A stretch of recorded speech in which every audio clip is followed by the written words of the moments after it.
ton boulot. Je t'avais eu avant ton match. Tu m'avais dit que tu prenais les matchs comme ils venaient. Comment tu as pris ce match et comment tu l'as vécu maintenant que je t'ai entendu avant et que maintenant j'aimerais avoir ton impression d'après? Je l'ai pris sereinement. On savait que ça allait être un match intense. On était préparé à ça. On a travaillé pour ça. Après, moi j'ai essayé de faire mon job au maximum, tout donner à chaque shift. Et non, le match je l'ai vraiment bien pris. Je savais que ça allait être un gros match parce que ils voulaient la victoire. Ils ont une histoire qui leur tend les bras là. Ils ont beaucoup d'énergie. Ils donnent de l'énergie. Ils fatiguent nos défenseurs. On a eu du mal à trouver. Au premier tiers-temps, ils ont fait un bon pressing. Au premier tiers-temps, on a vraiment eu du mal à se trouver. Ils nous pressaient vraiment rapidement. Donc, c'était pas simple, et après on a réussi à mettre notre jeu en place. C'était un peu plus facile pour nous, on va dire, mais c'était un bon match de hockey. Sur le rouleau compresseur, vous avez fait le rouleau compresseur à la fin. Ouais. Comment, toi, personnellement, tu es satisfait de ton match? Comment tu l'as vécu? Je suis jamais satisfait des matchs, j'ai toujours envie de perfectionniste, David Camisarti. J'ai toujours envie de mieux faire, j'essaye de me corriger à chaque présence, j'essaie de beaucoup parler avec mes coéquipiers. J'encourage beaucoup aussi parce qu'il y a des temps où je joue un peu moins, donc il faut que je reste concentré dans le match et je le fais en motivant les autres et ça me motive aussi. Très appliqué, très concentré. On le voit d'ailleurs, on doit le voir à l'image, David, vous voyez, quand il est concentré, il a déjà les yeux sur le terrain, prêt à combattre. David, on va te présenter, on l'a pas fait au début. Ouais. Alors, quel âge as-tu, David? J'ai 18 ans, je vais sur mes 19 ans le 26 décembre. D'accord. Quelle taille fais-tu et quel poids fais-tu? Je fais 1m80 et demi, on va dire. On peut dire 1m81, c'est bien aussi. Je fais 83 kg. 83 kg, 1m80. Ouais. En haut, donc un bel athlète bien huilé. Moi, je l'ai connu tout petit dans des stages au Canada, à Saverinama. David, tu as commencé par le patinage artistique, messieurs, dames. Vous voyez à son sourire que je suis bien informé, c'est pas faux? Non. Combien de temps tu as fait du patinage artistique? Alors, c'était à jouer les tours. Au Hérisson, jouer les tours, enfin le club de hockey d'Hérisson, mais patinage artistique? Ça devait être à mes 3 ans et demi, 4 ans. C'est arraché les hockey, hein. Ouais. Il y en a, mais... Et en fait, après nos entraînements de patinage, il y avait les entraînements de hockey. Et je restais toujours un peu pour regarder, c'était à l'époque Yvon Bongo. Ouais. Et j'ai dit à mes parents... Le père de Peter, n'est-ce pas? J'ai dit à mes parents, ouais, je veux faire ça, je veux arrêter le patinage, je veux vraiment me mettre au hockey. Et donc voilà, j'ai commencé... À quel âge c'était? C'était à 5 ans. À 5 ans, tu as commencé le hockey à 5 ans. Ouais. Base de patinage artistique. Ouais. C'est pour ça que tu fais des jolies pirouettes encore. Ouais, j'essaye d'en faire quelques-unes pour le spectacle. Tu nous en feras, si vous êtes champion, on veut un triple loops. Un triple axel, je veux le faire. Et plus qu'avec toi encore. Moi j'en ai fait un peu. Très bien. Moi je t'ai accompagné dans des stages au Canada où tu étais toujours en effet très impliqué, très humble.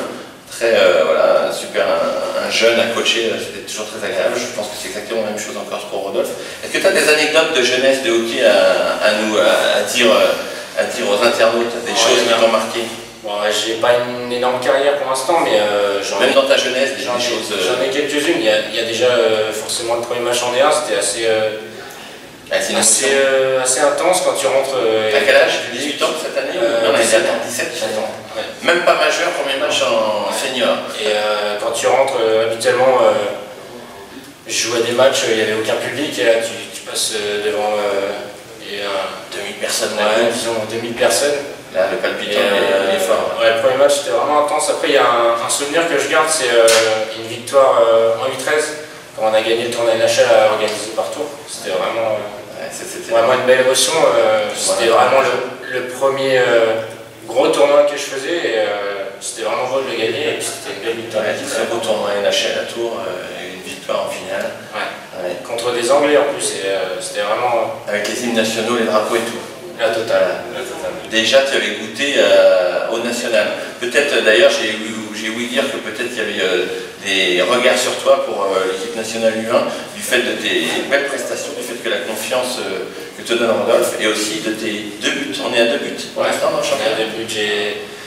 J'ai, avec maintenant 8 matchs, j'ai réussi à égaler mon pointage de l'année dernière, donc je suis assez content, j'espère mettre un... Déjà, en 8 matchs, tu as déjà l'équivalent de l'année dernière. Et je pense que la confiance que Rodolphe m'accorde, c'est vraiment...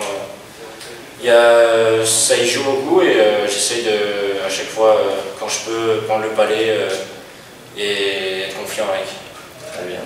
On m'a dit que tu avais des affinités avec Tim Frank et Peter Bobo aussi, qui sont un petit peu pas tes mentors, parce qu'ils c'est pas encore des illustres ancêtres, mais qui sont un peu tes leaders que tu suis, parce que ils ont un peu le même profil que toi. C'est des joueurs très travailleurs, très impliqués dans le collectif de l'équipe, c'est vrai? Ouais, alors pour Tim, je le connais un peu plus et je suis un peu plus intime avec lui parce que il était là dès mes premières années D1, donc c'était vraiment cool. Il m'a bien aidé, conseillé. Quelque chose qui s'est passé entre vous deux, un peu le même profil, même mental. Ouais, je pense qu'il y a de ça. Et ensuite, Peter, je l'ai rencontré cet été lors de notre préparation. On s'est entraîné pendant 2 mois hors glace ensemble, donc ça a créé un lien. Et puis il fait un bon boulot et c'est un bon gars. Je trouve que c'est un bon capitaine. Ouais, c'est un bon capitaine. Il montre l'exemple. Et sur la glace, de ce qu'on voit, nous, tu as le même profil que lui de travailler au-delà des lignes faciles. Tu vas travailler dans les coins, tu vas travailler chez l'adversaire. Ça, c'est très apprécié. Ouais, il montre l'exemple, il me le montre et je pense qu'il le montre à toute l'équipe aussi. Également, je crois que j'ai oublié de dire que tu es aussi, pendant que nous on se repose le dimanche, toi parfois tu pars avec les U20, tu te relèves le matin, tu reprends le bus et tu retournes faire un autre match parfois à l'extérieur. Ouais, encore engagé à 100%. Le week-end dernier, on est parti à Neuilly, on a eu une grosse victoire sur la route. Tu as marqué là-bas? Non. Tu as marqué, mais tu as dû contribuer évidemment. Ouais, je revenais de blessure, donc j'ai joué quand même, c'était vraiment cool de revenir sur un gros match comme ça. On est rentré sur Tours vers 2 h du matin et puis je suis reparti à 7 h du matin jouer un match de U20 à Rennes qu'on a gagné 6-0. Félicitations. Donc match le samedi, match le dimanche. Oui, ce sont des vraies machines de guerre, des gros esprits guerriers. Et en plus de ça, font des études, n'est-ce pas? Tu fais des écoles par correspondance. Ouais, c'est ça, je fais une école, je suis à l'école de management de Grenoble, qui est une très bonne école, et en fait ils ont créé je suis en BTS MUC, donc c'est un brevet technicien supérieur en management des unités commerciales en fait. Et je le fais sur 3 ans au lieu de 2. C'est un cursus qu'a créé l'école exclusivement pour les sportifs de haut niveau. Donc je peux pallier mon sport et mes études sans problème. Félicitations, parce que pour l'avoir fait avant, c'est vraiment quelque chose de très délicat, parce que l'épuisement qu'apportent les entraînements de hockey, 4 fois par semaine? Non, tous les jours sauf le dimanche. 5 même, plus les matchs. Donc 5 fois par semaine, il faut tenir la cadence physique, et c'est qu'avec des athlètes comme ça que le cerveau peut continuer à faire des études. J'ai un petit questionnaire pour la fin. Quel est ton mot préféré? Moi, le hockey. Okay. Le mot que tu détestes? Un mot que je déteste, anticonstitutionnellement. Ça, c'est... Très bien. Ta drogue favorite, peut-être?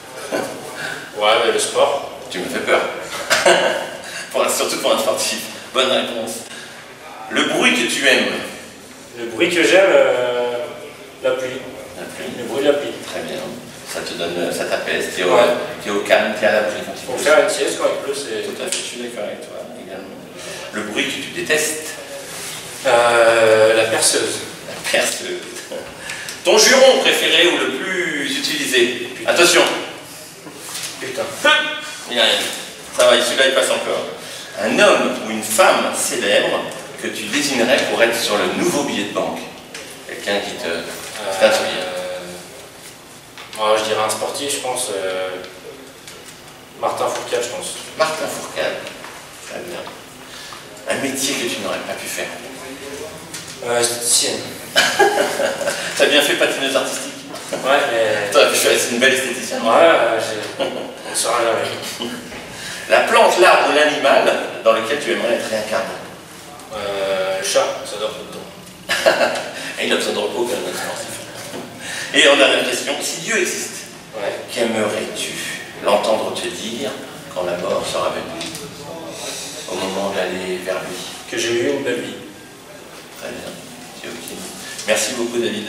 Merci à toi. Et félicitations pour cette victoire et bonne continuation. Merci beaucoup. Merci.